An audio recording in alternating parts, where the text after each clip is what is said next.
Welkom terug by die Groot Ontbyt. Ons die voorreg om vanmôre om met Johan Botchitz, die welvaartbestuurder van PSG Wealth Pretoria Oos te gesels. Ons praat bietjie oor direkte aandele vanmôre. Goeiemôre Johan. Môre julle, is lekker om weer te wees. Dis heerlik om jou by ons te hê. Johan, kom ons begin maar gou weer met 'n oorsig oor wat die afgelope week in die markte gebeur het. Ja, het was nog 'n lekker besige tyd in markte. Rapporteringsseisoen in die VSA, so meer as 150 maatskappye op die S&P 500 het hulle verdienstes vir die kwartaale gerapporteer.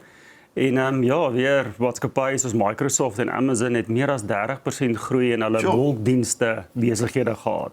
So dit gaan nog steeds goed op markte, lekker bedrywig gewees, ja. En dan natuurlik ook rentekoerse in Amerika verlede week onveranderd gebly ook.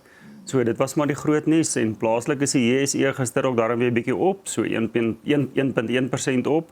So markte oor die algemeen lyk daarom nie sleg nie. Dit voel of oliepryse en onsekerheid steeds die markte so 'n bietjie dryf. Wat is jou vooruitsig as dit kom by die olieprys? Ja, ek dink die olieprys is vir almal 'n raaisel. Ons het nou gesien as daar weer net gesprekke tussen die VSA en Iran aan die gang is, dan die olieprys sommer weer 5% afgekom. Ek dink is nou $87 ongeveer. En dan interessant ook, OPEC het te kenne gegee dat hulle olieproduksie gaan verhoog. So ek dink dis alles positiewe tekens vir die olieprys om dalk laer te kom in die toekoms, ja. Dis goeie nuus, maar wat is die praktiese implikasies vir mense? As die oliepryse nou verander of op of af wat ook al vir beleggings as dit kom by langtermyn en korttermyn beleggings. Ja, ek dink dis nogal 'n belangrike ding. Mense verstaan nie altyd, jy weet, hoekom kyk ons elke dag na die olieprys en wat is die impak van die olieprys nie, maar as 'n mens dit baie eenvoudig kan stel. Onthou, as die olieprys hoër gaan, dan gaan inflasie waarskynlik hoër gaan in tyd, né?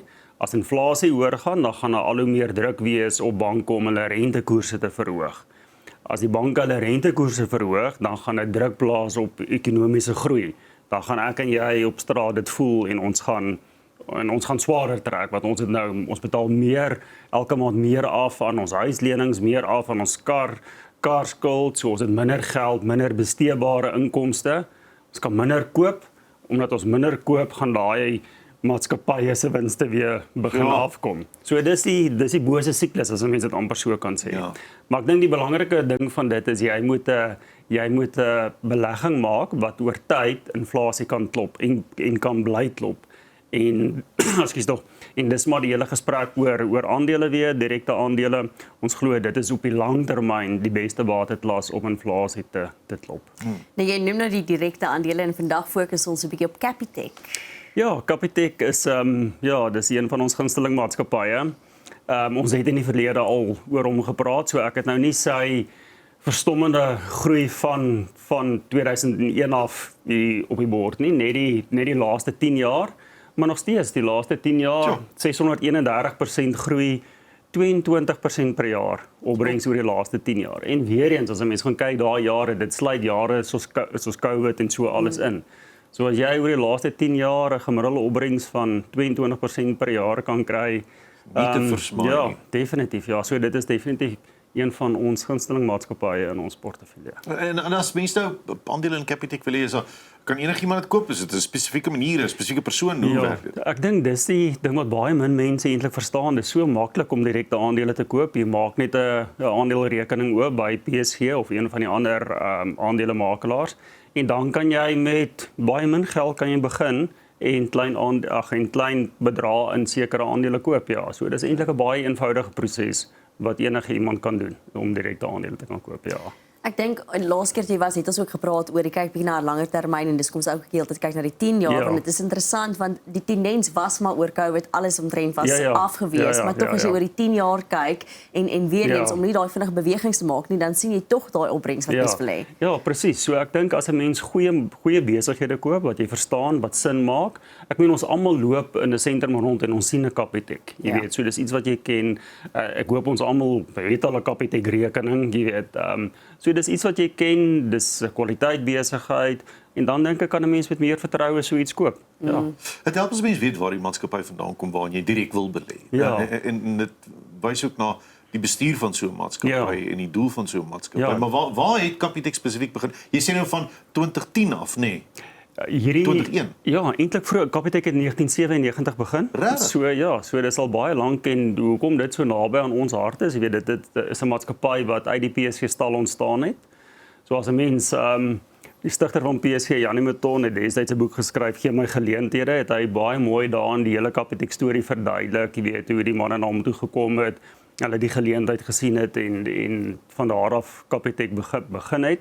So ja, dis 'n baie mooi storie. Ek dink hulle eerste aanslag was gewees aanvanklik om die besigheidsure te verleng. So hulle het daai tyd was banke, jy weet, baie nou besigheid of baie nouer besigheidsure gehad. Oormiddagete is nog gesluit gewees, Capitec van 8 tot 5 oop gewees, bietjie Saterdag oop gewees. So hulle het aanvanklik 67 ure per maand meer gehad as die ander banke. Meer gehad as die ander banke. So dis hoe hulle begin het, jy weet, baie eenvoudige dienste wat hulle gelewer het, ongelooflike goeie stelsels. Maar as 'n mens na hulle groei gaan kyk, in 2001 het hulle 25.000 kliënte gehad. Aan die einde van Februarie hierdie jaar het hulle 24 miljoen kliënte gehad. So dis 'n ongelooflike storie, groei storie, ja. Wat maak Capitec so suksesvol en uniek? Ja, ek dink daar's baie goed wat ek dink regtig dis 'n unieke besigheid, maar ek dink as ek 'n paar goed kan uitlig, jy weet, dan dink ek die eerste ding is die ervaring wat jy het as jy in 'n Capitec instap. Ek meen dit voel net lekker. Jy weet, almal het altyd as jy na 'n bank toe gaan, voel jy al, nou moet ek weer in 'n bank gaan staan, toue gaan staan en so. Daai ervaring, jy weet, dis my persoonlike gevoel, is anders as jy daar instap by Capitec. Hulle help jou vinnig, die proses is baie makliker. Dan is hulle baie meer, ek dink hulle bestuur hulle koste baie meer, so hulle koste tot inkomste verhoudings is baie laag, omtrent 39%, wat baie laer is as die meeste van die ander banke, so hulle is baie meer winsgewend. En ek dink ook hulle is baie innoverend. So jy kan deesdae by Capitec kan jy lotto kaartjies koop vir die wat lotto kaartjies wil koop. Jy kan, jy weet, jou selfoon ligtyd of data koop. Jy kan jou Swane rekeninge betaal, so is rarig. Ek dink geassosieerde dienste dan. Ja, definitief. Capitec was altyd, mense kry die gevoel dat Capitec altyd was vir die individu. Dis reg. As jy 'n individu 'n bankrekening wil open, dis die goedkoopste opsie, dis die minste diensfooie gewees nog altyd. Is dit nog steeds die geval of is daar 'n bietjie meer van 'n verskuiwing na sien maar korporatiewe of besigheidskliënte toe? Hulle definitief afgelope tyd het hulle daai dienstevlakke verbreed. Heeltemal reg soos jy aanvanklik was dit hoofsaaklik net op individue geskoei, maar nou het hulle koöperatiewe dienste ook vir besighede ook. En natuurlik iets wat 'n groot dryf is hulle kaartmasjiene. So jy kan amper by enige klein besigheid waar jy gaan koop, sal jy sien die kaartjie wat jy as jy nou wil betaal, is dit 'n Capitec masjienkie nie. So dis 'n groot dryf van hulle. Jy weet, ek dink hulle het so advertensie ook wat hulle daai dingetjie spesifiek wat die masjien maak as jy met hulle gebruik, jy weet, dit is nogal baie kenmerkend van hulle. So ja, baie groot fokus op dit, jy weet, om hulle kaartmasjienkie afdelings uit te brei en dan ook besigheidsbankdienste, ja. Dink jy daar's steeds geleentheid vir verdere groei in Capitec? Ja, ek dink definitief so. Jy weet, ek dink hulle model maak dit so dat hulle net nog baie groter kan word sonder om baie ekstra kostes aan te gaan. So ek dink dit is die model is baie goed vir groei.